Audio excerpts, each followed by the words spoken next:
Bien,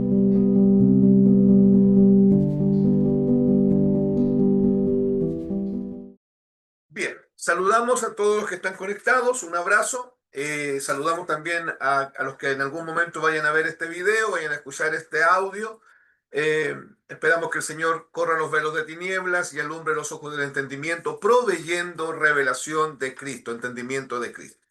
Estamos estudiando, les decía recién, la serie Siendo Formados por Cristo. Hoy día nos corresponde la lección número 17, que es Reconciliados en Él, la tercera parte. ¿Ya? Hoy día cerramos esa temática.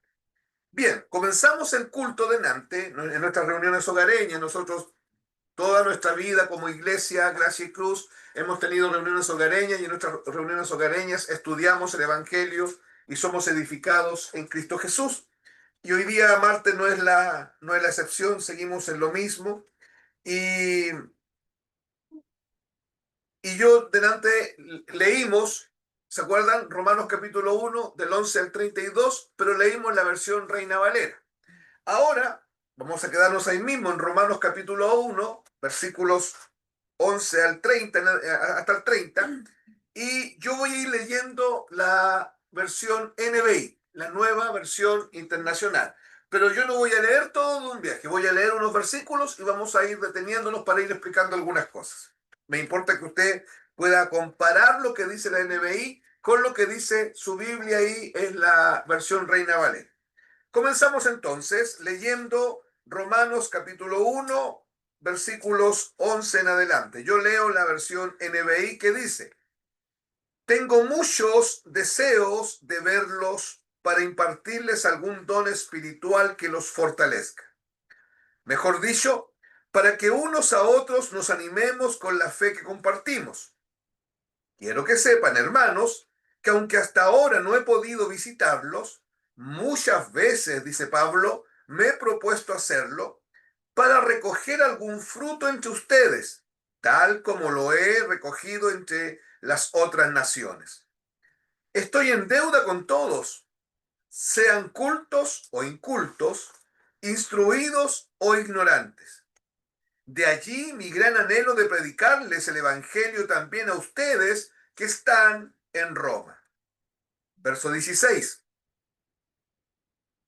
A la verdad, no me avergüenzo del Evangelio, porque es poder de Dios para la salvación de todos los que creen, de los judíos primeramente, pero también de los gentiles. De hecho, en el Evangelio se revela la justicia que proviene de Dios, la cual es por fe de principio a fin. Tal como está escrito, el justo vivirá por la fe. Quiero leer de nuevo el versículo 16 y versículo 17. Acuérdense, yo estoy leyendo la NBI.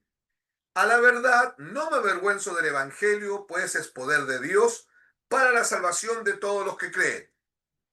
De los judíos primeramente, pero también de los gentiles. De hecho, en el Evangelio, presten atención a la preposición que hay ahí, en. Acuérdense que la preposición en griego es dentro de. En el Evangelio se revela la justicia que proviene de Dios, la cual es por fe de principio a fin. Tal como está escrito, el justo vivirá por la fe. Se añadió Sandra, la mamá de Karen, un abrazo para usted, y se añadió también María Antonia allá en Canadá. María Antonia, un abrazo, qué bueno que está conectada, hermana. Hermanos, Pablo, aquí la carta a los romanos se conoce como la carta magna del Evangelio. Pablo envió varias cartas a la iglesia de Tesalónica, a la iglesia de Efesios, a la iglesia de Galacia, a varias regiones. Él envió cartas, pero la carta que envió a la iglesia de Roma, en términos teológicos, se conoce como la carta magna, porque es donde Pablo toca los temas de manera así muy, muy puntual. De hecho, el capítulo 1, el capítulo 2 y el capítulo 3 de Romanos, Pablo se encarga ahí de tratar de manera específica la condición del hombre sin Cristo. Por eso que siempre citamos Romanos 3, del 10 al 18, que es una parte emblemática de esta condición del hombre que él explica. En Romanos 5 se habla de la reconciliación con Cristo por medio de la fe. Romanos 6, Romanos 7 se habla de la naturaleza pecaminosa, cómo esta naturaleza pecaminosa es extirpada, quitada del medio y clavada en la cruz, y le es otorgada al creyente una nueva naturaleza en Cristo Jesús. Romanos 8 habla de nuestra posición en Cristo Jesús. Romanos 9, Romanos 10 y Romanos 11 habla el apóstol Pablo de la distinción, escuche, de la distinción o de la diferencia que hay entre el Israel étnico, el Israel que está allá al lado del Mediterráneo, y la iglesia del Señor, explicando ahí en Romanos 9, 10 y 11 que la iglesia del Señor son los herederos de la promesa, son los herederos de la fe, son los hijos de Abraham, y que la iglesia del Señor es el verdadero Israel. Romanos 12 habla de cómo un hombre cristiano se conduce en medio de la sociedad, pero también habla, Romanos 12, de que es necesario que experimentemos la renovación de la mente, ¿se acuerdan? Habla del culto racional, que es un culto, un sacrificio vivo a Dios, y que es necesario que seamos transformados por medio de la renovación del entendimiento. Romanos 13 habla de la autoridad, de cómo tenemos que orar, de cómo tenemos que estar siempre pendientes de este mundo en tinieblas y cómo nosotros afectamos este mundo en tinieblas. Por eso es que es la carta magna, es como una cosa, de eso los que saben, obviamente mucho más que yo, dicen que es el libro del Evangelio más complejo que hay, pero también el que entrega más revelación de Cristo y de lo que es la justificación en Cristo. Pero el capítulo 1 aquí tiene dos versículos que son determinantes y que son estos que yo acabo de leer, el versículo 16 y el versículo 17. Por eso les decía yo que más adelante en el libro de Romanos, Pablo trata este tema de la justificación por fe, lo trata con mucha claridad. Y dice, escuche bien, que la única forma de justificación que tiene el hombre es por medio de la fe en Cristo. Amén, ¿cierto? No hay otra forma de ser salvo. La única forma que tiene el ser humano, que ha tenido, que tiene y que tendrá hasta el último día de este planeta, es ser justificado por medio de la fe en Cristo. Ahora, aquí lo que dice el Evangelio es que se revela en el Evangelio.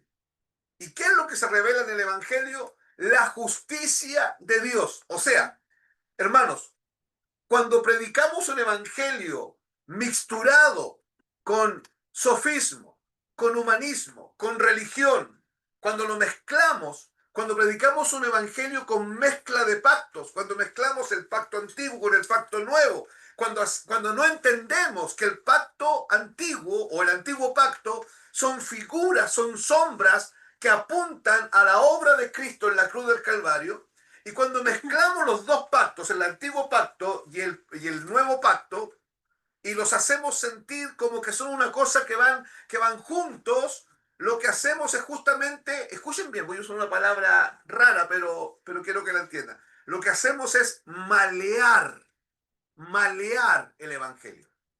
Es como echarle agua a un buen vino. Ponerlo malo. Lo ponemos malo, lo diluimos. Es como tener un vino que cuesta miles de dólares carísimo y usted mandarle un litro de agua adentro. Se diluye. ¿Y qué hace el humanismo? ¿Qué hace la religión? ¿Y qué hace esta mezcla de pactos? Eso. Por eso que usted va a tener a gente que habla de la cruz, parecido. Habla de la gracia. Y si usted no pone mucha atención, usted puede engancharse ahí sin darse cuenta de que en realidad está oyendo algo con color A, pero que no es. Está bebiendo un vino que tiene un olorcito a vino, que tiene un colorcito a vino, pero en realidad es vino con agua.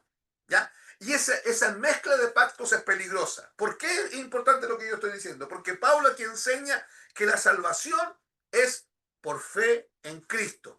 No hay otra forma, que es por medio de la justificación, que es por la fe. Ahora, hermanos, aquí lo que está diciendo Pablo, en el versículo 17, lo leo de nuevo, de hecho dice, en el Evangelio, acuérdense, dentro del Evangelio, se revela la justicia. O sea, cuando yo no predico un Evangelio bíblico, un Evangelio centrado en la cruz, yo lo que estoy haciendo es impedir que se revele la justicia. ¿Se entiende? Y hermano, y los que predicamos el Evangelio Y usted cuando le comparte a alguien, usted tiene que estar clarito. Si usted se pone a agregarle cuestiones al Evangelio para que la persona que lo está oyendo no se sienta tan mal o para usted quedar como una persona que en realidad no es tan tonta y que sabe algo más que el Evangelio, porque de repente somos tentados a responder más de la cuenta. Y a nosotros nos mandaron a predicar el Evangelio, nada más. No a dar nuestra opinión del Evangelio, sino que a predicar el Evangelio bíblico. ¿Por qué es importante lo que estoy diciendo? Porque cuando yo desvirtúo el Evangelio, hermanas y hermanos, yo lo que hago es esconder. Es como que el Evangelio es una mano abierta que revela la justicia, porque dentro de esta mano abierta de Dios está la justicia, pero cuando yo maleo el Evangelio con humanismo, con legalismo, con esta mezcla de pactos, lo que hago yo es cerrar la mano y esconder lo que el Evangelio revela. ¿Y qué es lo que el Evangelio revela? La justicia de Dios, que es por fe y para fe. Y hermano, pero la NBI dice que es por fe de principio a fin. Por eso quise leer esta versión, porque la Reina Valera dice que es por fe y para fe.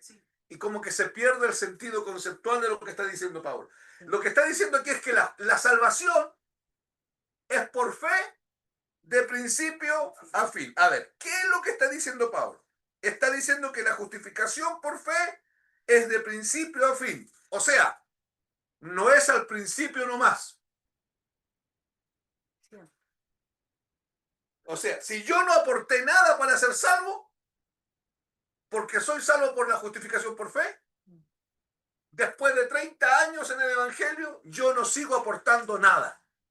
Eso significa eso. Porque algunos están diciendo, no, si la salvación es por fe, pero ahora tienes que ponerle empeño. Ahora tú tienes que cumplir con esto. Ahora tienes que cumplir con esto otro. Ahora tú tienes que hacer, tienes que tratar, tienes que obedecer, tienes que ponerte al día con el Señor, tienes que cumplir. No, tú tienes que tener una vida santa, tú tienes que... Y con esto te estoy diciendo que no hay que vivir en santidad, eso está claro, ¿cierto? Sí. Pero la santidad no es el resultado de mi esfuerzo. Porque si fuese así, vamos a caer en esta problemática, que Yorkie se va a esforzar de 1 a 100, se va a esforzar 30, y yo de 1 a 100 me voy a esforzar 50, ¿ya? Y yo voy a creer que soy más santo que ella, porque me esforcé 20 más que ella. Y voy a andar comparándome con Yorkie, menoscabándola y poniéndole un peso a ella que no tiene por qué llevar, porque ese peso lo quitó Cristo en la cruz del Calvario. Entonces, esta justificación por fe de principio a fin significa que si yo necesité al comienzo de mi vida cristiana la fe en Cristo, yo la necesito hoy día. La misma fe. Y la voy a necesitar hasta el fin de mis días. La misma fe, porque es de principio a fin. Escuche, no es al principio nomás que soy justificado. Soy justificado al comienzo, pero no se trata que después debo tratar y seguir tratando. Algunos creen que se nos ha dado por fe y por gracia para salir de tinieblas a luz. Pero ahora hay que trabajar arduamente por la salvación. Hay que hacer y seguir haciendo. Y esa ardua tarea ellos la consideran como algo que es necesario para manifestar la vida de Cristo. Hermanos, para manifestar la vida de Cristo, Jesucristo fue muy claro. Si alguno quiere ser mi discípulo, niéguese a sí mismo, tome su cruz. Ahora, la pregunta es, ¿ese tome su cruz para qué es? ¿Para irme a comer sushi con la cruz al hombro? Para morir. El tome su cruz es, Víctor, para que te mueras. Y cuando tú te mueras, ¿qué es lo que va a aparecer? Cristo que mora en mí. Va a aparecer la obediencia de Cristo, va a aparecer la santidad de Cristo, va a aparecer la rectitud de Cristo, porque hoy día mucho de lo que se ve en nosotros es parte de nuestra alma no transformada. Pero en Cristo estamos perfectos, estamos completos, ¿cierto? Es por fe de principio a fin, no por su fe propia. Escuche bien, no por la fe que usted tiene. ¿Pero cómo, hermano? No es por la fe que usted tiene, sino por la fe del Hijo que nos ha sido dada. Porque la fe que usted tiene no es suya, es la fe del Hijo.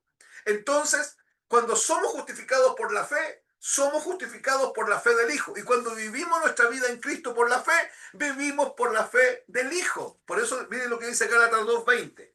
Con Cristo estoy juntamente crucificado y ya no vivo yo, mas ahora Cristo vive en mí. Y lo que yo vivo en la carne, lo vivo en la fe del Hijo de Dios. Fíjese que nos dice la fe en el Hijo de Dios. ¿Se dan cuenta? Porque el sujeto de la fe es Él. Entonces la fe que se manifiesta en los cristianos no es una fe que yo activo, que yo ejercito, que yo tengo la facultad de moverme en esa fe. No, es la fe del Hijo. Es la fe del Hijo que se manifiesta en nosotros, que nos permite andar en obediencia, que nos permite caminar en rectitud, en la medida que la vida de Cristo se va manifestando en nosotros. Amados, ustedes saben esto, me lo han oído cientos de veces, pero no está de más repetirlo.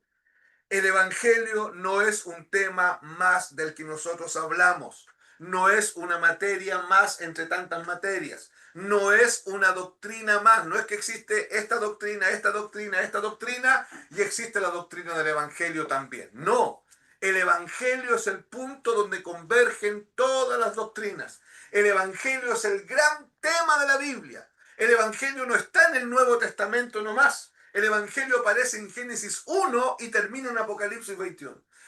Está completamente el Evangelio. De hecho, lo que le da sentido a la Biblia, a este libro que nosotros tenemos, es el Evangelio. El hilo conductor que hay desde Génesis al Apocalipsis es el Evangelio.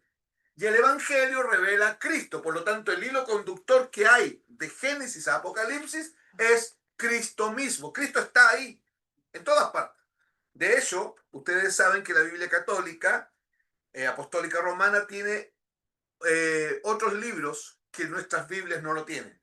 Que en la canonización esos libros se consideraron libros apócrifos. Por ejemplo, Judith o Primera y Segunda de Macabeos, que son libros que son apócrifos. Ahora, ¿qué hace que no sean parte de la Biblia? Porque Primera y Segunda de Macabeo, por ejemplo, son hoy día dos libros que son muy recurrentes para estudiar historia, porque ahí aparece la historia de Israel. Son libros históricos. ¿Por qué no son parte de la canonización bíblica? Porque en esos libros no está Cristo. Se hablan cosas que ocurrieron, que son reales, que son verdad, que son parte de la historia de Israel, que son inclusive son elementos de consultoría. Uno puede cotejar y leer algunas cosas para entender y ubicarse en los tiempos frente a las cosas que dice la Biblia. Pero no está Cristo. Y yo le dije que hay un hilo conductor de Génesis al Apocalipsis, que es Cristo, el Evangelio, el propósito eterno de Dios. Estoy hablando siempre de lo mismo. El Evangelio no es una materia más. El Evangelio es Cristo. El Evangelio es el propósito eterno de Dios. El Evangelio es el hilo conductor de la Biblia. Cuando entendemos esto, nos damos cuenta que la Biblia no está fragmentada, sino que sigue un hilo conductor. Y ese hilo conductor es el Evangelio. Hermanos, perdonen que sea hasta majadero en repetirlo una y otra vez, pero el hilo conductor de la Biblia es Cristo. El hilo conductor de la Biblia es el Evangelio. El hilo conductor de la Biblia es el deseo que Dios tiene de darse a conocer. Por eso que tenemos que tener cuidado que si yo voy a hablar algo del libro de Daniel y no estoy en mi predicación o en mi enseñanza manifestando a Cristo, yo estoy en un problema. Por eso que no podemos hacer mezcla de pactos. Por eso que tenemos que entender que hay cosas del antiguo pacto que son para los que estaban bajo el antiguo pacto, no son para nosotros. Porque nosotros estamos sujetos al pacto eterno, al pacto que está fundado sobre mejores promesas, al pacto que fue establecido sobre la sangre de Cristo derramada en la cruz del Calvario. ¿Estamos de acuerdo con eso, cierto? Entonces tenemos que tener cuidado con esto. El Evangelio no es algo que aparece con Pedro tampoco o con Pablo. Ni siquiera el Evangelio es algo que aparece, escuche, con Jesús. Sonó como herejía lo que dije, pero no es herejía. El Evangelio no apareció con Jesús. El Evangelio estaba de antes. Ya íbamos a ver unos textos. El Evangelio estaba de antes.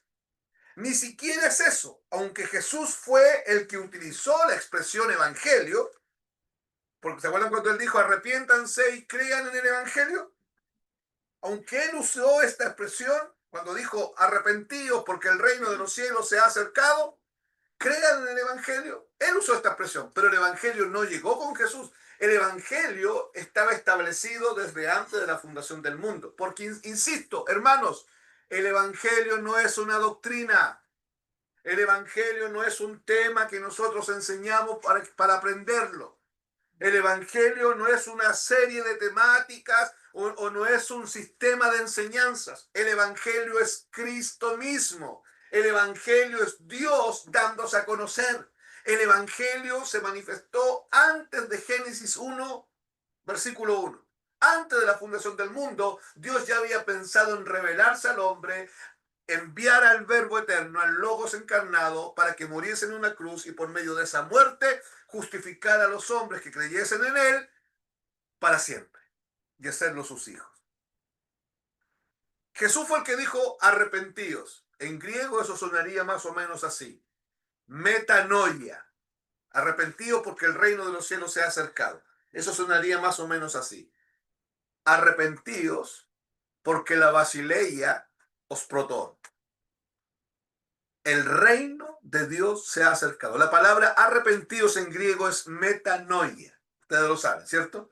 Y metanoia es una palabra compuesta de dos palabras. Meta, que significa cambio, y noia, que significa mentalidad o forma de pensar. No nos olvidemos de eso. Arrepentimiento no es llorar. ¿Ya? Porque algunos dicen, hoy no botó ni una lágrima, ¿se habrá arrepentido? Somos así de místicos, hermano. Somos así de... Ay, no lloró. ¿Estará arrepentido la madre Rebeca? Porque no botó ni una lágrima.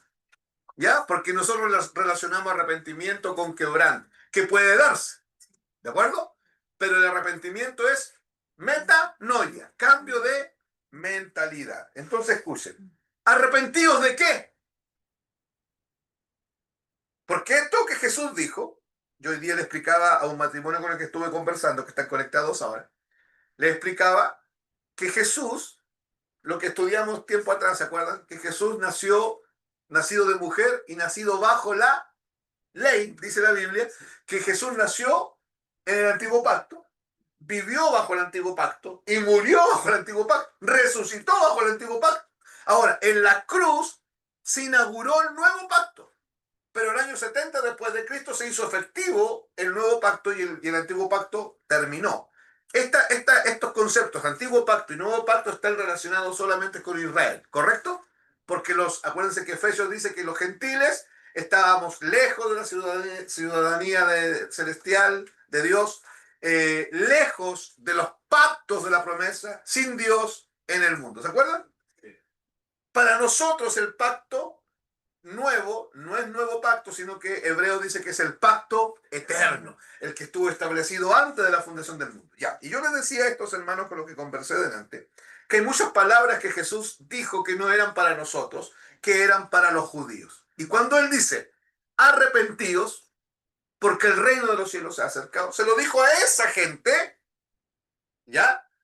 Y les dice, arrepentíos, metanoia, pero metanoia ¿de qué? ¿Arrepentidos de qué? Jesús le está diciendo esto a un pueblo judío que estaba bajo un sistema religioso. ¿Está escuchando? Sí. Un sistema religioso que los había enseñado a pensar de una manera. Y cuando Él les dice arrepentíos, no les está diciendo, oye, ya, pues los que se portan mal no se porten más mal. Sino que los está llevando a algo más complejo. Inclusive los está llevando a una imposibilidad para el hombre, que es posible solo por medio del Evangelio. Cambiar la forma de pensar. ¿Por qué? Porque les está diciendo, arrepiéntanse del sistema que han creído por años. Arrepiéntanse del sistema de pensamientos que tienen. Ahora tienen que creer en el Evangelio. Eso es lo que Jesús les está diciendo a los judíos.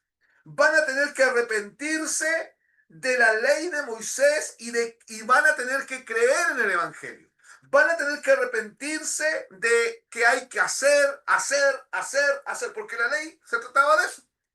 de hacer, de hacer y de hacer. Van a tener que arrepentirse de eso, van a tener que abrazar el Evangelio, van a tener que abrazar las nuevas noticias del Evangelio, que es poder de Dios. Van a tener que abrazar por medio de la metanoia un nuevo sistema de pensamiento. Eso es, hermano. El arrepentimiento no es llorar porque antes era borracho y ahora ya voy a tratar de no ser borracho. ¿Qué es lo que todos creen? El arrepentimiento es: yo tenía una forma de pensar que estaba de alguna manera subyugada a una cultura, a una cosmovisión, a una filosofía, a una religión. Y ese sistema religioso me ha enseñado a pensar y me ha hecho pensar y ha regido mis conductas. Y viene el Evangelio y me dice: arrepiéntete, meta. O sea, en español, no piensen más así. Y ahora empieza a pensar así, de esta forma. ¿De cuál forma? De la forma que enseña el Evangelio. Gálatas, capítulo 3, versículo 8. Acuérdense que estamos en la tercera parte de la temática reconciliados en Él, dentro de la serie Siendo formados por Cristo. Gálatas, capítulo 3, versículo 8. ¿Se acuerdan que yo les dije que el Evangelio no llegó con Jesús? Pero que Jesús sí usó la expresión Evangelio, ¿cierto? Y les dije también que el Evangelio ya estaba establecido por Dios desde mucho antes. Miren lo que dice Gálatas 3, 8. Y la Escritura, previendo que Dios había de justificar por la fe a los gentiles, previendo, o sea, viendo antes. Eso dice, ¿no? Sí. Previendo que Dios había de justificar por la fe a los gentiles. ¿Quiénes son los gentiles? Todos los pueblos que no sean los judíos. Dios ya lo había previsto, lo había visto antes. Eso significa previendo. Lo había visto antes. Que Él iba a justificar a los gentiles, pero lo iba a hacer por medio de la fe. Dice, dio de antemano, esa expresión de antemano, estamos hablando de antes, ¿cierto? Dio de antemano la buena nueva. La buena nueva. En el griego dice evangelión. Dio de antemano el evangelio ¿a quién? Abraham. Entonces Abraham vivió harto tiempo antes que Jesús. Sí, pues. Dios estableció su evangelio allá antes de la fundación del mundo, pero empezó a comunicar el evangelio mucho antes. Con Jesús lo trajo y lo hizo efectivo, porque Jesús es el Logos encarnado, es el evangelio mismo. Jesús era el evangelio caminando por las calles de Jerusalén. Lo concretó y lo dio a conocer y lo manifestó en toda su gloria. ¿Se acuerdan de Juan 1:14, donde dice que vimos su gloria, gloria como del unigénito del Padre, lleno ¿de qué? De gracia y de verdad. Cristo es la gracia y Cristo es la verdad. Por eso Jesús dijo: yo soy la verdad, yo soy la aletheia, yo soy, está en mí, la pusieron dentro de mí, yo soy la gracia completa. Él la manifestó, pero aquí dice el texto que dio de antemano la buena nueva, y buena nueva es evangelio, a Abraham, diciendo: en ti serán benditas todas las naciones de la tierra. ¿A quién le dio esto? A Abraham. Mi pregunta es: ¿en qué época vivió Abraham? En el antiguo pacto. No. Esa es la respuesta que quería. Antes de que se formara la nación de Israel. ¿Sabe cuánto tiempo antes? 430 años antes. O sea, antes que se formara la nación de Israel y empezara el antiguo pacto, ya estaba el evangelio. La buena nueva. ¿A quién se le dio? A Abraham. 430 años después de Abraham apareció la ley. Y es en los primeros capítulos de Génesis que encontramos a Abraham. Si usted lee Génesis, se va a encontrar por allá por el capítulo 13 que Abraham aparece en el escenario. Y 430 años después viene un hombre llamado Moisés, a quien Dios le entrega la ley, el antiguo pacto. Y después, varios siglos después, hartos siglos después, aparece Jesús siendo el evangelio. Pero el evangelio ya se lo había entregado Dios a de antemano a Abraham. Entonces, escuche, en los primeros capítulos de Génesis encontramos a Abraham. Y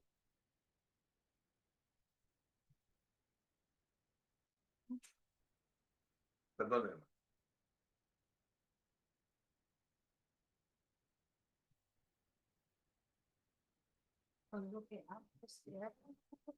Sí, antes que se estableciera o se fundara la nación de Israel. Ahora escuchen. A él, a Abraham, se le predicó el evangelio. Eso es lo que dice el texto, eso es lo que dice Gálatas 3:8, que a Abraham se le predicó el evangelio. El evangelio no apareció cuando nació Jesús. El evangelio es Cristo. El evangelio es el propósito eterno de Dios. El evangelio es el hilo conductor de la Biblia. Es decir, no tenemos ningún problema en unir lo que Génesis nos dice con lo que nos dice Apocalipsis. ¿Por qué? Porque hay un hilo conductor que es el evangelio, que al mismo tiempo es Cristo y que al mismo tiempo es el propósito eterno de Dios. ¿De acuerdo? Lo que enseña Génesis está ligado a lo que enseña Apocalipsis por un hilo conductor que es Cristo. Al final todo es Cristo. Cuando vamos a Apocalipsis podemos ver cosas que vemos en Génesis, porque todo es Cristo. El Evangelio, dice Romanos 1:17, es poder de Dios para salvación. Ahora escuchen, otra pregunta. ¿Y qué es el poder de Dios? Algunos dicen que el poder de Dios es enfermos siendo sanados, endemoniados siendo liberados, otros muertos siendo resucitados. Y es verdad, esas cosas, hermanos, es una manifestación del poder de Dios, pero no es el poder de Dios. Es una manifestación del poder de Dios. Son evidencias concretas de un poder sobrenatural que hay en Dios y un poder espiritual que hay en Dios. Pero no es el poder de Dios. Debiésemos pensar también que el poder de Dios, así como creemos que el poder de Dios es enfermos sanando, endemoniados siendo liberados y muertos resucitando, nosotros debiésemos entender, hermanos, que el poder de Dios es hombres siendo arrastrados de tinieblas a luz. Porque eso es lo más imposible. Que los que nacieron muertos en sus delitos y pecados y condenados a las llamas eternas puedan salir de esa condición. Eso es imposible. Para que eso ocurra, se necesita un poder que no está en el hombre, que no es de esta tierra, que no existe en ningún ser creado, que solamente nace y subsiste en Dios mismo. Y la Biblia lo llama poder de Dios. Y ese poder de Dios es el Evangelio. Por eso, hermanos, hermanas, por eso que Pablo dice, no me avergüenzo del Evangelio. No me da vergüenza enseñarlo, no me da vergüenza predicarlo, no me da vergüenza explicarlo. ¿Por qué? Porque es poder de Dios. ¿Pero para qué? Para pasar de muerte espiritual a vida espiritual. La Biblia dice que el mismo poder que resucitó a Jesús de entre los muertos, escuche, es el que nos sacó a nosotros de las tinieblas a la luz. Hermanos, a Jesús lo resucitaron de una forma extraordinaria. En el tercer día está comprobado científicamente y de forma empírica que aparecen las primeras larvas en un cuerpo de alguien que ha fallecido. Los fluidos orgánicos que están en el cerebro, en el estómago, toda la parte nasal y la parte de la boca, todo lo que tiene que ver con la faringe, todo lo que tiene que ver con los órganos sexuales. Ahí están los fluidos. Cuando se empiezan a descomponer los fluidos, empiezan a aparecer las primeras larvas. Y de ahí para adelante, una serie de larvas que van indicando que la corrupción llegó y empieza ese cuerpo, esa materia orgánica que tenía vida, como ahora está muerta, está necrosando, empieza a volverse polvo. El poder de Dios que se manifestó fue tan, hermanos, tan grande, que Jesús no alcanzó a ver corrupción. Así dice la Biblia. Que no apareció ni una larva. Porque hay un texto en el Antiguo Testamento, una profecía de Jesús sepultado en la tumba, donde dice, y mi santo no verá corrupción, refiriéndose a que el momento en que ocurre la resurrección, ni una larva logró corromper el cuerpo de Jesús. Fue en el momento exacto, en el cairo de Dios, que Cristo ha resucitado. Hermanos, ese es el poder de Dios. ¿Por qué me detuve a explicar esto? Porque dice la Biblia en el Nuevo Testamento que el mismo poder que resucitó a Jesús de los muertos es el que actúa en nosotros y es el que nos sacó de tinieblas a luz. Yo te pregunto entonces, querida Rebeca, querida Marlene, querida Vanessa, cualquiera de ustedes, nombré a tres, pero cualquiera de ustedes. Yo les pregunto, mis hermanas, mis hermanos, si el poder que actúa en nosotros es el mismo poder que resucitó a Jesús de los muertos, ¿necesitará tu ayuda para santificarte? No. ¿Necesitará tu ayuda para mantenerte salvo? ¿Está entendiendo por qué es que nosotros no aportamos nada? Porque el poder de Dios no es magia. Dios no es un brujo que anda diciendo abracadabra y haciendo cuestiones mágicas. El poder que fluye de Dios es Cristo mismo, es el Evangelio. Y ese Evangelio es el que te sacó de tinieblas a luz, y ese Evangelio es el que te sostiene pese a ti mismo, hermano, pese a tus debilidades, a tus incapacidades, a tus inhabilidades, pese a que tú, hermano, comprendas muy poco inclusive. Porque yo sé que de todo lo que digo, martes a martes, algunos de ustedes comprenden algunas cosas y otras no. Yo lo sé. ¿Se imaginan que dependiese de cuánto comprendemos? Estamos arruinados, por hermano. ¿O no? Estaríamos arruinados. Porque si Dios llamó a los más necios del mundo, porque hay gente, hermanos, hay gente realmente inteligente. Hay gente realmente capaz. Hay gente que tiene una capacidad de retención impresionante. Hay gente con memoria auditiva, memoria fotográfica, memoria visual, memoria temporal. Es impresionante. Algunos tienen todas las memorias, exacerbando el ejemplo. Y yo soy un pobre hombre que se me olvida lo que predicaron el domingo pasado. Si dependiera de mí, yo no podría mantenerme en el Evangelio. ¿Me está oyendo? ¿Pero de qué depende, según lo que estamos estudiando? Del poder de Dios. Y cuando hablamos del poder de Dios, ¿de quién estamos hablando? De Cristo. Cristo es el poder de Dios manifestado. Entonces, amados, la Biblia dice que el mismo poder que resucitó a Jesús de entre los muertos es el que nos resucitó a nosotros. Nos dio vida en Cristo a nosotros. Yo hago una pregunta. ¿Salir de las tinieblas no necesita acaso el poder de Dios? Amén. Experimentar cambios reales en nosotros desde el interior y que se manifiesten en el exterior, ¿no es eso el poder de Dios? Mire, perdónenme, y quizá esto le va a causar urticaria a algunos cuando lo escuchen, pero pensar que yo logré el cambio de vida en mí por mi esfuerzo es ponerme a la altura del poder de Dios. Sí. ¿Me está entendiendo? Pensar, yo mirar mi vida de aquí para atrás en retrospectiva y decir, oh, he crecido, he madurado, o sea, me he santificado. Qué bueno. Pero evidente, ¿cómo no va a pasar eso? Si me he esforzado, he obedecido la Biblia, me he negado. Y yo he tratado y he tratado y me he esforzado y claro, y me ha resultado. Bien, Víctor. Lograste exteriorizar tu realidad interna. ¿Cuál es tu realidad interna, Víctor? Cristo en mí. Y bien, tu esfuerzo, tus buenos deseos, tus buenas intenciones, tu deseo de comunión con el Señor, el que te levantabas todos los días temprano a orar, el que te apartabas, te cuidabas. Víctor, extraordinario. Lograste sacar a Cristo dentro de ti y manifestarlo al resto.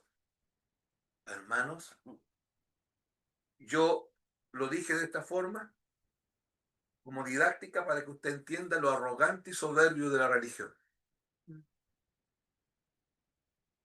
Es como que alguien diga, oye, esa persona se convirtió porque yo le prediqué. No, hermano, la gente no se convierte porque yo prediqué. La gente se convierte por el mensaje, no por el mensajero. Es Cristo clavado en la cruz y resucitado lo que libera a los hombres de las tinieblas a la luz. No importa quién predique. De hecho, hermano, la Biblia dice que algunos van a predicar por discordia. ¿Sabía? Por puro pelear. Por puro andar, como se dice en Chile, enredando en nylon. Y en eso el Señor va a actuar. De gracia, de misericordia. Entonces, cuando yo pienso que, oh, logré santificarme, entonces yo le voy a exigir a la Vanessa que se santifique porque no puede seguir así porque yo logré santificar. Hermano, eso es lo más arrogante que puede haber. Porque es decir, yo soy igual al poder de Dios. Lo único que me logró sacar de tiniebla a luz fue el poder de Dios. Lo único que va a lograr exteriorizar la vida de Cristo hacia afuera, el poder de Dios. No yo. Con eso, insisto, como lo hemos dicho tantas veces, no es que yo me cruzo de brazos y ahora digo, que el Señor, como es el poder de Dios, que Él lo haga. No, estamos hablando de eso. Estamos hablando de que yo actúo, participo activamente, ¿cierto? Por fe, en aquello que Dios está haciendo en mí por medio de la revelación del Evangelio. Experimentar cambios reales en nosotros desde el interior y que se manifiesten al exterior, solo es posible, hermanos, por el poder de Dios. Y según Pablo, el poder de Dios es el Evangelio. Venimos varios días hablando de la gracia y de lo que ya sucedió en la cruz. Escuchen el lenguaje que uso. De lo que ya sucedió en la cruz, no de lo que va a suceder. De lo que ya sucedió en la cruz. Pero debemos tener claro que no hemos dicho nada aún. Porque, hermanos, la revelación es impresionante, es progresiva. Veníamos entrando para acá y George que dijo, a mí me gusta estar en los seminarios, me gusta estar en los estudios, me gusta estar en todas partes. Así puede ser. Pero tenía que ver con esto, con estar expuesto al Evangelio. ¿Por qué? ¿Y por qué, hermano, pasa eso? Porque a mí también me gusta lo mismo. Somos hermanos, hermanas.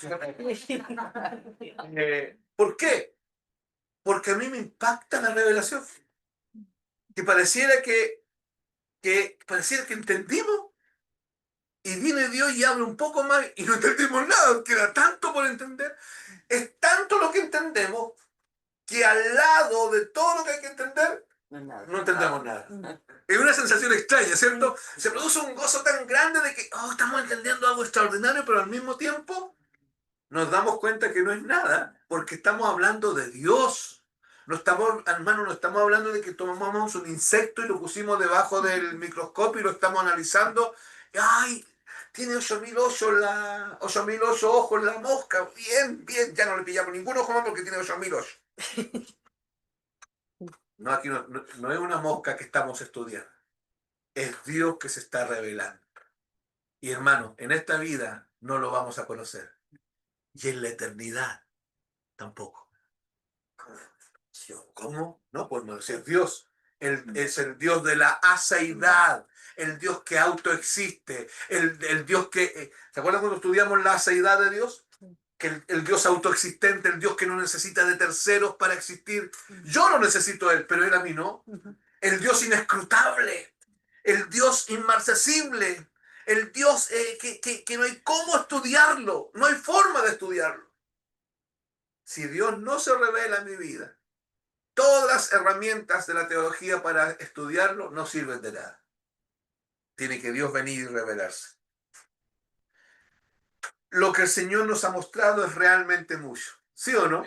Amén. Hermano, es tremendo. Es tremendo. Yo hoy día conversaba con un matrimonio que está conectado aquí y la hermana me decía, el hermano igual me decía, vimos unos videos de ustedes de años atrás y es lo mismo, y tanta revelación y tan profundo. Y mientras ellos decían, yo pensaba en la cantidad de videos que ni siquiera hemos editado, que no hemos subido. Y es tanto, pero al mismo tiempo, tan poco, porque se trata de Dios. Y por eso, hermanos, que ¿cómo vamos a dejar de sorprendernos, de impactarnos por este evangelio? Claro, hay situaciones difíciles que nos tocan vivir, es verdad. Hay cosas que a veces nos nos como que nos restan fuerza, y hay otras cosas que parece que de repente hasta nos paralizan. Pero cuando el Evangelio está delante de nosotros, todo cambia. Porque el Evangelio es Cristo mismo. Podríamos estar días y días hablando y no acabaríamos de hablar de las riquezas de la cruz y de todo de lo que ya ocurrió en la cruz y que ya es nuestro, que está puesto dentro de nosotros. Hay más cosas que ocurrieron en la cruz que necesitamos comprender y necesitamos comprender por revelación este poder de Dios, porque este poder de Dios es el Evangelio. Acompáñenme a Colosenses capítulo 1, versículos 13 y 14. Leo la Reina Valera y leo la NBI, al tiro leo las dos. Colosenses 1, verso 13 y verso 14. Dice, el cual nos ha librado de la potestad, acuérdense que potestad significa derecho legal, nos ha librado de la potestad de las tinieblas y trasladado al reino de su amado Hijo, en quien tenemos redención por su sangre, el perdón de pecados. Ahora leo la NBI. Mire cómo aparece acá. Él nos libró del dominio de la oscuridad y nos trasladó al reino de su amado Hijo, en quien tenemos redención, el perdón de pecados. Pregunta, ¿qué más ocurrió en la cruz? Según lo que acabamos de leer en Colosenses, fuimos trasladados al reino de su amado Hijo. Hermanos, no vamos a ser trasladados. Fuimos trasladados al reino de su amado Hijo. Esto es algo que no tiene que ocurrir. Esto es algo que ya ocurrió. Esto no es una profecía de algo que sucederá. Aquí se trata de un hecho consumado. ¿Cuál es el hecho consumado? Que ya fuimos trasladados ¿a dónde? Al reino. ¿De quién? De su amado Hijo. Es un hecho consumado. Quiere decir que todos los que estamos en Cristo por su gracia maravillosa, ya hemos sido trasladados a su reino. Hemos salido del derecho legal de las tinieblas, de la potestad de las tinieblas, y hemos sido colocados en su reino. ¿Está entendiendo? Ya. Ya formamos parte de este reino. Somos parte del reino. Estamos en el reino. Ahora, claro está que necesitamos comprender este reino. Y necesitamos entender lo que significa estar en este reino. Esta es una realidad espiritual. ¿Cuál? Que fuimos trasladados al reino de su amado Hijo. ¿Ya? Es una realidad espiritual. Porque en la temporalidad somos chilenos. Y estamos bajo el Estado de Derecho de Chile. ¿De acuerdo?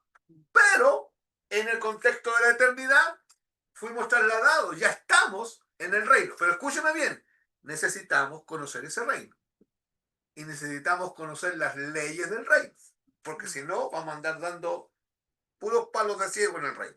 Si no conocemos el reino, no conocemos cómo hay que moverse en el reino, no entendemos la gobernabilidad del reino, no entendemos las leyes del reino que están ahí, que Jesús habló de estas leyes que son necesarias comprenderlas. Jesús estableció su reino. Nosotros no tenemos la capacidad de establecer el reino. Jesús lo estableció. Nuestra responsabilidad es extender el reino. Por eso es que a donde usted va, con usted está el reino, porque usted es un embajador del reino de Cristo y usted tiene una responsabilidad, extender el reino. Donde usted va, donde usted está, donde Dios lo ponga, con quien Dios lo relacione, usted tiene la responsabilidad de extender el reino. Pero el reino no lo establecemos nosotros. El reino ya lo estableció, ¿quién?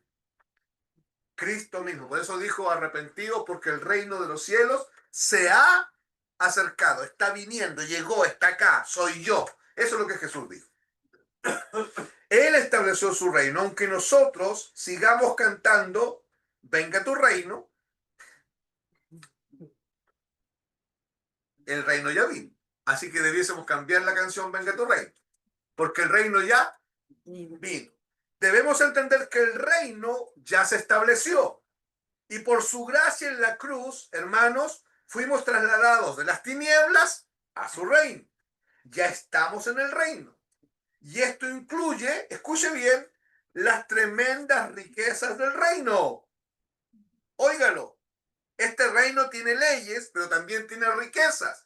Y si usted está en ese reino, tiene que conocer las leyes, pero también tiene que disfrutar las riquezas del reino.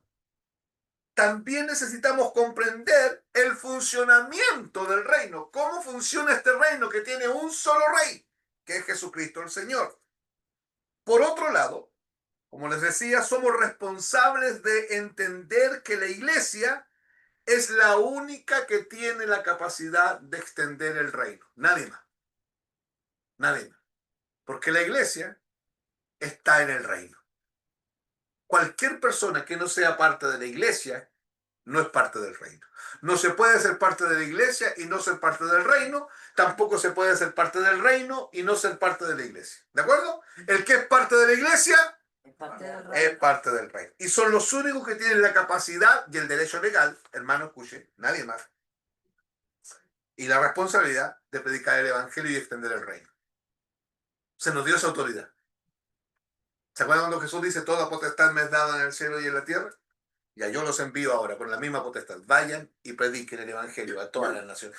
Él nos dio una autoridad delegada y un poder delegado para justamente extender el reino a otros. Solo la iglesia ha sido capacitada legalmente para extender el reino. La iglesia es la única a la que se le ha dado el privilegio de la extensión del reino. Porque el reino es Cristo. Y si Cristo está en nosotros, significa que Cristo está en la iglesia, y cuando la iglesia se mueve, el que se mueve realmente es Cristo. Por lo tanto, decimos la iglesia está extendiendo el reino, pero el que se está extendiendo realmente es Cristo mismo. Él establece el reino y él extiende el reino. En consecuencia, el reino está en nosotros. Eso anótenlo. El reino está en nosotros. En este caso, no cometamos el error del pueblo de Israel de pensar que el reino es un ámbito físico. ¿Está escuchando? El reino no es un ámbito físico. El reino, hermanos, es un ámbito espiritual. El pueblo de Israel se equivocó cuando Dios les dijo, yo quiero tener un reino de sacerdotes. Ellos pensaron que iban a ser la nación más privilegiada de la tierra porque vieron el reino como un asunto físico.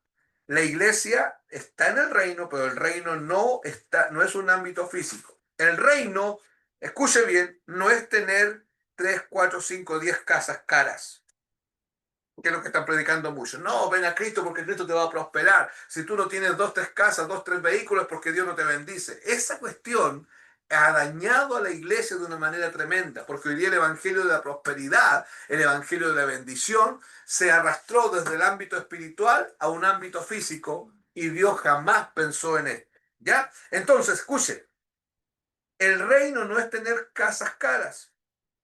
El reino no es comer en finos restaurantes todos los fines de semana. El reino es Cristo y el reino está en mí. Y extender el reino es manifestar a Cristo allí donde estamos. Eso es extender el reino. ¿No yo? Manifestar a Cristo allí donde estamos. Manifestarlo, dejarlo que Él fluya en y a través de mí y anunciar a Cristo con nuestra boca también. Eso es extender el reino. Allí donde vayamos, esa es la extensión del reino. Poder extender el reino es manifestar a Cristo donde usted y yo estamos. Darle a conocer a Él, a las naciones, es extender el reino. Por eso es que vamos a predicar a Colombia, hermano. Por eso. Y hermano, ¿sabe? Y hermano de Colombia, espero que me entiendan lo que voy a decir. A veces, por la falta de recursos, uno se entristece y se tiende a desanimar en esto. Porque es más fácil decir, ya vamos a predicar acá nomás, porque acá es más barato. Pero extender el reino considera predicar el evangelio aquí a 15 kilómetros y predicar el evangelio aquí a 5.000 kilómetros, de aquí a 5.000 kilómetros. a donde Dios quiera que estemos. Eso es extender el reino. Pero para eso necesitamos entender el reino, comprender cómo el reino se mueve y por qué es tan necesario entender esto. Por eso es que Hechos capítulo 1 versículo 8 dice, pero recibiréis poder cuando haya venido sobre vosotros el Espíritu Santo y me seréis testigos, ¿se acuerdan? Marturión en griego. Dice, en Judea, no, perdón, en Jerusalén, en Judea, en Samaria y hasta lo último de la tierra. Eso no está escrito así. Primero en Jerusalén, después en Judea, después en Samaria, y si tienen plata van hasta lo último de la tierra. No está escrito así. Está escrito de esta manera. Van a extender el evangelio, van a extender el reino cuando haya venido el Espíritu Santo sobre vosotros y me van a hacer testigos. ¿Dónde? En Jerusalén, al mismo tiempo en Judea, al mismo tiempo en Samaria y al mismo tiempo hasta lo último de la tierra. ¿Entienden? Esa es una visión global de cómo extendemos el reino. Pero para eso necesitamos comprender el reino y comprender las leyes del reino. Pero además, hermanos, necesitamos comprender la naturaleza generosa del reino para que el reino se pueda extender. Acá dice que fuimos trasladados de las tinieblas y antes de hablar del reino debemos entender qué son las tinieblas. Con esto me estoy adelantando a lo que viene el martes que viene, hermanos, porque vamos a estudiar tinieblas y luz como dos realidades, pero desde el conocimiento de Cristo. Va a ser impactante, hermano, todo lo que vamos a ver. Vamos a estudiar luz y tinieblas, estas dos realidades espirituales que nosotros conocemos, que hemos hablado mucho de eso, pero ahora desde el conocimiento de Cristo. ¿Qué dice el conocimiento de Cristo de las tinieblas y qué dice el conocimiento de Cristo de la luz? Por eso es que es importante lo que estoy diciendo. Antes de hablar del reino debemos entender qué son las tinieblas realmente. Si le preguntamos a una persona mística, ¿qué son las tinieblas? Él dirá, son demonios, espíritus malignos y diablos con cola. Una persona mística. Cuando le hablan de tinieblas, al tiro piensa en demonios, en espíritus malignos y en diablos con cola. ¿Cómo decía la NBI, donde yo leí que fuimos arrastrados de tinieblas a luz? No decía tinieblas, decía otra palabra. Humano era esa. Sí. Oscuridad. Ya escuchen. Según Dios, las tinieblas son oscuridad. ¿Y qué es la oscuridad? Falta y ausencia de luz. ¿Escuchó? Según la Biblia, las tinieblas son oscuridad. ¿Y qué es oscuridad? Falta y ausencia de luz. Y Cristo es la luz. Es estar sin Cristo. Escuchen, es estar sin el conocimiento de Cristo. Tiene que ver con nuestra mentalidad. Hermanos, tinieblas y luz tiene que ver con nuestra mentalidad. Vaya asociando esto. Tinieblas y luz tiene que ver con nuestra mentalidad. Por eso es que nosotros de repente decimos, usamos este lenguaje. Hoy estaba leyendo la Biblia y me vino luz sobre algo. O yo les digo, hermano, a ver, vamos a leer esto. Dios nos va a arrojar luz, le digo yo. O se nos va a alumbrar. ¿De qué estamos hablando? De que vamos a empezar a conocer, a comprender, a entender, a saber, a ver algo que no sabíamos, no entendíamos, no comprendíamos y no estábamos viendo. Porque oscuridad es ausencia total de la luz. Cuando nos acercamos a las Escrituras vemos que tinieblas tiene que ver con falta de luz. Y que además Dios desde el principio quiso dejar bien claro, desde el origen de la tierra, quiso dejar muy claro que Él es la luz.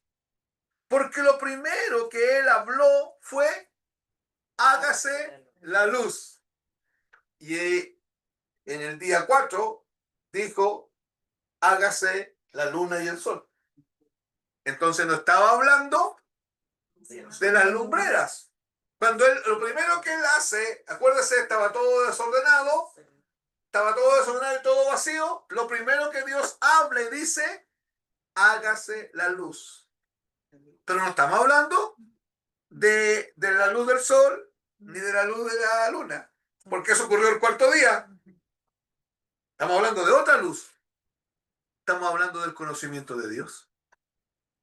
Y no es que ahí recién el conocimiento de Dios se hizo, lo que él quiso decir es que mi luz se manifieste.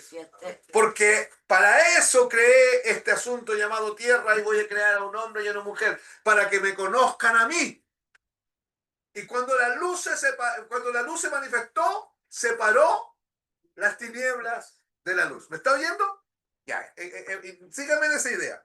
Y fue la luz y se separaron las tinieblas de la luz, porque las tinieblas y la luz no van juntas jamás.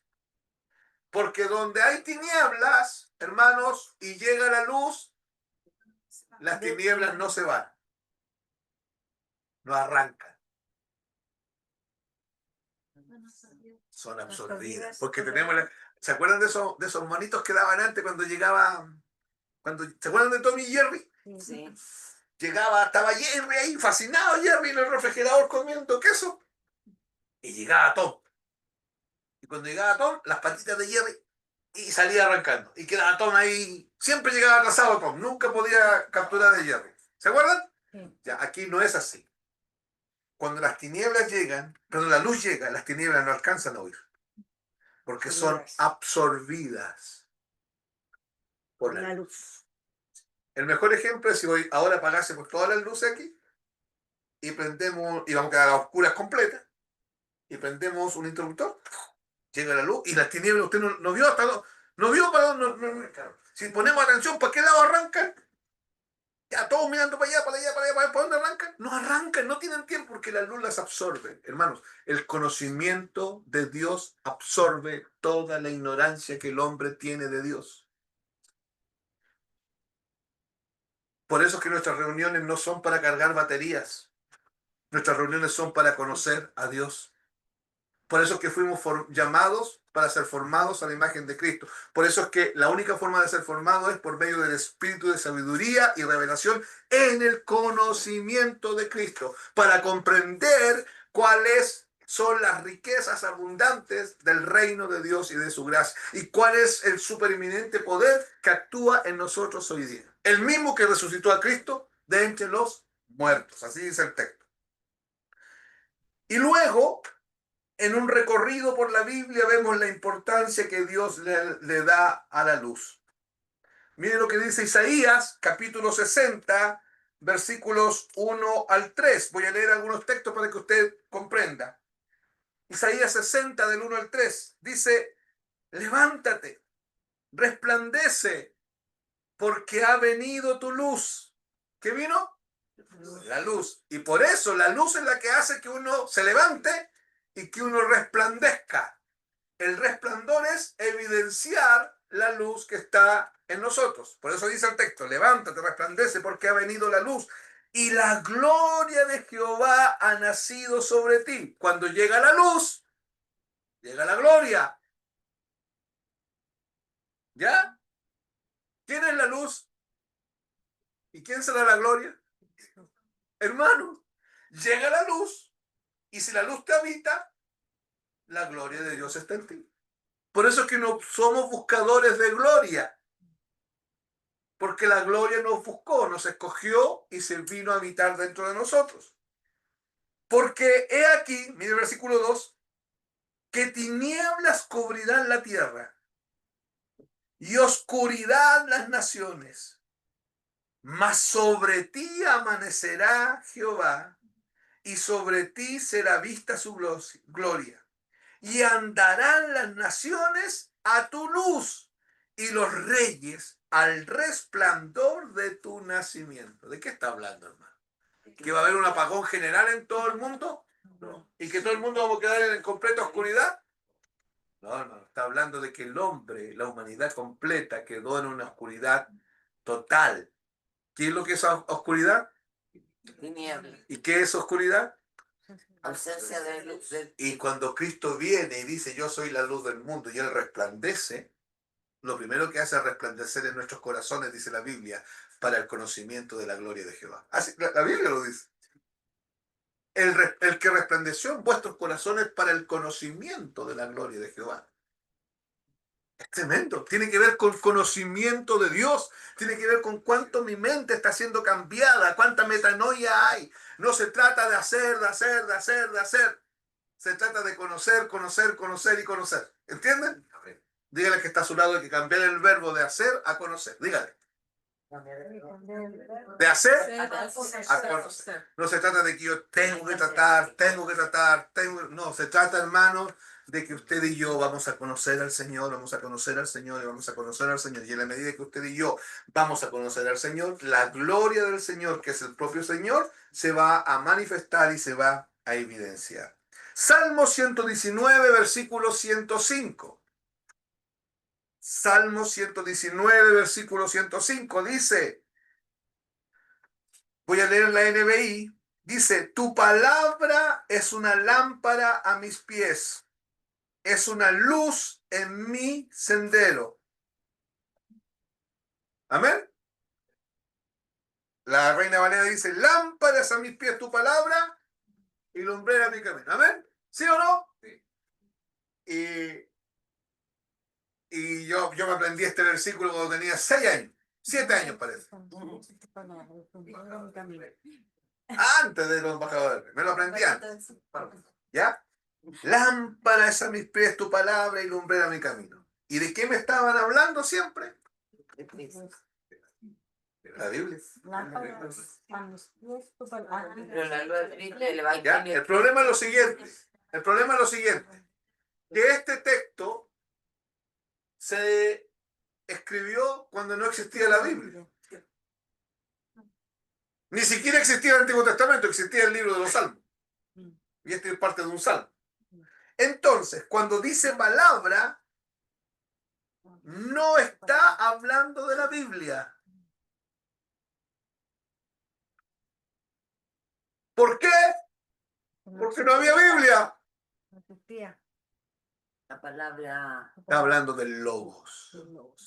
Está hablando del Verbo eterno, del Logos encarnado.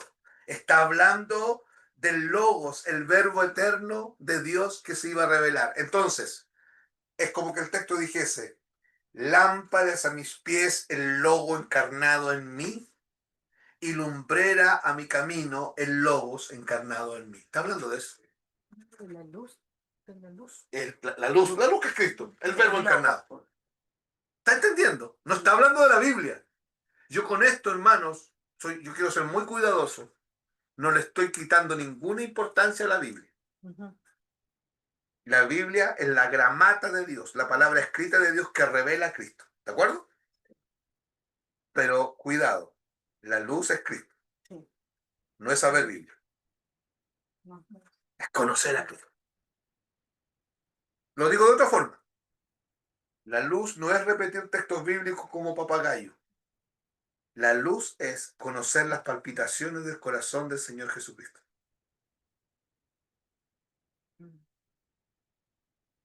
Cuando, no sé si alguien, usted lo ha abrazado y usted ha quedado con la oreja aquí en el corazón. Sí. ¿Y uno escucha? Sí. ¿Uno escucha?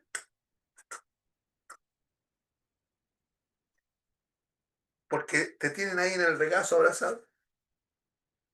Para que eso ocurra, tiene que haber la intimidad que hay entre una mamá y un bebé.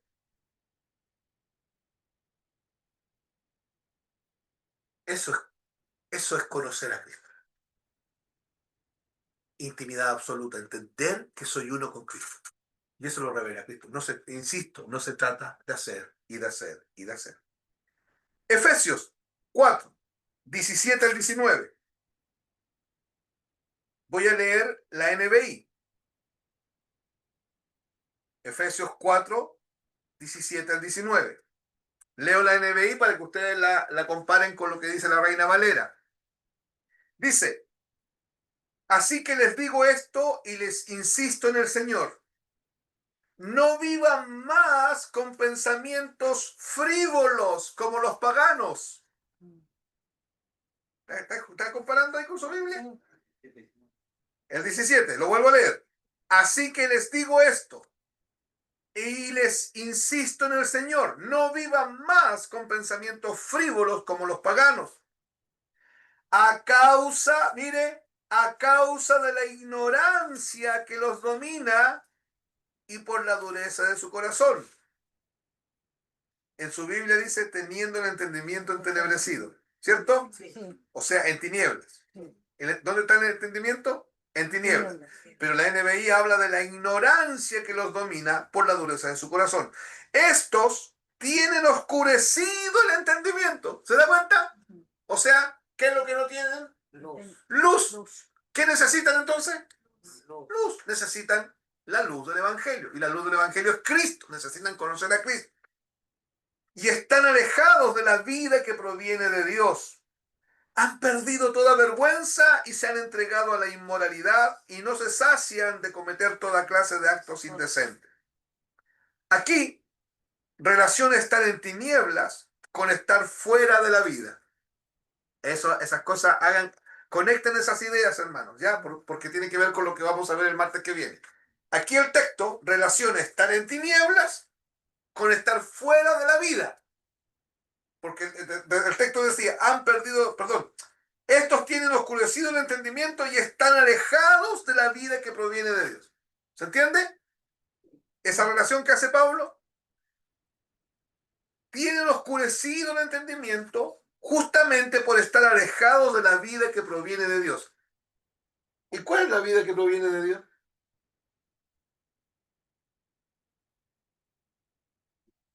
Cristo. Cristo. Yo soy Luz. el camino, Camino, la vida. la verdad Y la vida. y la vida. ¿Y de dónde proviene Él? ¿De dónde lo enviaron? Del cielo, del Padre. Él es la vida que proviene de Dios. Y estar en tinieblas es estar en total ignorancia de la luz. Pero al mismo tiempo es estar alejados de esta vida. Por eso, hermano, es que usted tiene que aprender en palabras sencillas a explicar el Evangelio. Porque explicar el Evangelio es lo mismo que ponerle un foco de 1000 watts en la mente al hombre que está en ignorancia. Si llega a entrar un poquito de luz, entra la vida. Amén. Amén. Entra un poquito de luz y entra la vida. El versículo 19 es el resultado de estar en tinieblas, de vivir en tinieblas. ¿Qué dice el versículo 19? Han perdido toda vergüenza, se han entregado a la inmoralidad y no se sacian de cometer toda clase de actos indecentes. ¿Por qué? Porque es el resultado de estar en tinieblas, de vivir en tinieblas. Es decir, de vivir fuera de la luz de Dios, fuera del conocimiento de Dios, que acaban cometiendo toda clase de actos indecentes porque están fuera de la luz. Por eso es que oímos tantas barbaridades. Que un bebé fue violado, que a la mamá la descuartizaron. Cosas que son, hermano, hay cosas que se oyen que son terribles. Y lo peor de todo es que la sociedad ya naturalizó esta cuestión. O sea, ya no es, pues, ya no espanta, porque como todos los días pasa, uno dice, otra vez. Acostumbraron. Uno ahora dice en pueblos como el nuestro, aquí entre las Nazca y los Digüeyes, donde no pasaba nada, y pasa algo, nosotros decimos, hasta el nacimiento pasa. Porque ya como que es natural, y no es natural. Ahora, escucha bien, es natural en el contexto de la oscuridad, de las tinieblas. Romanos 1:21. Pues, habiendo conocido a Dios, no le glorificaron como a Dios, ni le dieron gracias, sino que se envanecieron en sus razonamientos y su necio corazón fue entenebrecido. Hermanos, tinieblas tiene que ver con la ausencia de Dios. No solo son demonios, no solo son diablos, no solo son espíritus malignos. Entendamos, yo tengo que entender, en la Biblia, tinieblas, oscuridad, es la ausencia de la luz, y la luz es Cristo. Por lo tanto, tinieblas es la ausencia de Cristo. Es ausencia del conocimiento de Cristo. Es ausencia de falta de entendimiento de quién es Cristo en la persona. Hermano, imagínense que algunos nos dicen, ay, ustedes tanto que hablan de Cristo. Alguien que dice eso, ¿cómo tiene su entendimiento? Tenebrecido. Porque cuando uno ya empieza a entender esto, que la luz es, por algo Jesús dijo, yo soy la luz del mundo. Por algo Jesús dijo, yo soy la vida. Por algo Jesús dijo, yo soy la verdad. El que me conoce a mí tiene la vida eterna. Yo soy la resurrección y la vida. El que cree en mí, aunque esté muerto, vivirá, porque yo soy la resurrección y yo soy la vida. Hermano, cuando yo ya estoy entendiendo todo eso, yo tengo que entender entonces que consiguientemente lo único que yo tengo que comer es Cristo, Cristo, Cristo, Cristo. Mi dieta tiene que ser Cristo, porque solo así mi mentalidad va a ser iluminada de quién es Él. Y no de dogmas, de que tengo que hacer, que para ser santo, que para obedecer, es que hay que estar a la altura de lo que es esto, de aquí. Toda esa cuestión es legalismo, es antiguo pacto. No, es que sí, es que si tú no andas así, probablemente vas a apostatar. No, hermano, la apostasía existe, pero la apostasía es tomar una actitud contraria a Dios conscientemente. No es luchar con nuestras debilidades. Un verdadero hijo de Dios tiene sus luchas complejas, las sufre, pero ama al Señor. Cuando ha ofendido al Señor, dobla sus rodillas, se quebranta, gime. Sabe que lo mejor que tiene en su vida es Cristo mismo, pero caramba, que nos da problema en nuestra propia vida. Un apóstata es otra cosa. Entonces cuando a mí me están poniendo siempre la carga de la apostasía o la carga de que no, que la santidad a Jehová, y me levantan la ceja mientras me dicen santidad a Jehová, para poner un juicio sobre mí, cuando Corintios 1:30 dice que Cristo fue hecho para nosotros sabiduría de Dios, redención, justificación y santificación. Cristo es mi santificación. Así como Cristo es mi sabiduría, como Cristo es mi redención, como Cristo es mi justificación, Cristo también es mi santificación. Lo dice el propio apóstol Pablo. Entonces, voy terminando. Necesitamos tener bien claro que no debemos entretenernos con los demonios. ¿Me está oyendo? No hay que perderse en eso, hermano. Pero hermano Víctor, es que yo lo vi pasar para allá, al demonio. Lo vi que pasó para allá, se sentó entre el hermano Marco y el hermano Juvencio. Ahí está. Al medio ahí está. Ya, vamos a reprenderlo. No, hermanos, tranquilos. El imperio de la muerte fue destruido por medio de aquel que murió en la cruz del Calvario, por medio de la muerte del que murió en la cruz. ¿Dónde vamos a entrar todas nuestras fuerzas? En conocerlo a Él. Porque esta vida es corta. Ojalá llegásemos a los 95 años y bien parados, no vamos a llegar a los 95 años no sirviendo para nada, como el papá de Soledad que vivió 95 años, pero difícilmente vamos a llegar a esa edad. Y los que ya cruzamos la barrera de los 50, los que... Sí, poca fe, ¿verdad? Hermanos, y los que ya cruzamos la barrera de los 50, queda menos. Queda menos. ¿Por qué le estoy diciendo eso? O sea, queda poco tiempo para perderlo. ¿Me entienden? Tenemos que optimizar nuestro tiempo. ¿En qué? En conocerlo a Él. Porque aquí fuimos llamados, según 1 Corintios 1:9, a la comunión con Cristo. Fuimos llamados a la comunión con Cristo. Fuimos llamados, y comunión, acuérdense que tiene que ver con conocerlo, con intimidad. No tiene que ver con salir de la mano con el Señor, mi fiel amigo, mi dulce consejero, mi dulce Padre, mi dulcísimo Señor, a caminar al parque. Eso es puro canuteo. Conocerlo a Él tiene que ser nuestro más grande deseo, tiene que ser conocerlo a Él. Escuchen, lo importante es recibir luz de Cristo. Lo importante es recibir luz del Evangelio, la luz de la vida de Dios. Lo que hizo este Evangelio, que es poder de Dios, fue sacarnos de las tinieblas, o sea, sacarnos de... Dígame de otra manera. De la ausencia De la ausencia de Dios. De la ausencia de luz. Nos sacó de la falta de luz y nos trajo a donde hay luz por todos lados. Y día a día, por eso nos reunimos, para seguir recibiendo luz. Por eso la exposición al Evangelio es tan importante y tan determinante. Por eso es que, hermanos, sí, adoramos al Señor, cantamos al Señor juntos, oramos, pero nosotros invertimos todos nuestros tiempos en el Evangelio, el Evangelio, el Evangelio. Porque el Evangelio es Cristo. Él nos sacó de las tinieblas, nos sacó de la falta de la luz, pero no solo nos sacó, sino que además nos colocó en su reino de luz, para que nosotros podamos colaborar en la extensión del reino de la luz, para que comuniquemos la luz, para que seamos agentes de reconciliación, para los que están a nuestro alrededor, que están en tinieblas, puedan ver y anhelar esta vida que se nos ha dado y que se nos ha concedido. ¿Sabe la religión lo que ha hecho? ¿Sabe cómo la religión nos ha mantenido inoperantes? Porque nosotros somos operativos, ¿eh? ¿Se acuerda que no éramos aptos para participar de la herencia de los santos en luz? No éramos aptos. Pero Cristo al morir en la cruz nos hizo aptos para participar de la herencia de los santos en luz. ¿Correcto? O sea, somos totalmente operativos. Dígale que está a su lado, somos totalmente operativos. Totalmente operativos. Ya, pero ¿saben lo que ha hecho la religión? Hermanos, ¿saben lo que ha hecho la religión? Nos ha dicho, es que te falta, Somos inoperantes. es que te falta, es que te falta. Hermano, es que te falta. ¿Me están escuchando? Hermano, escúcheme, es que te falta. Es que no se nota lo que te... No se nota en tu vida. No se, y sin ninguna...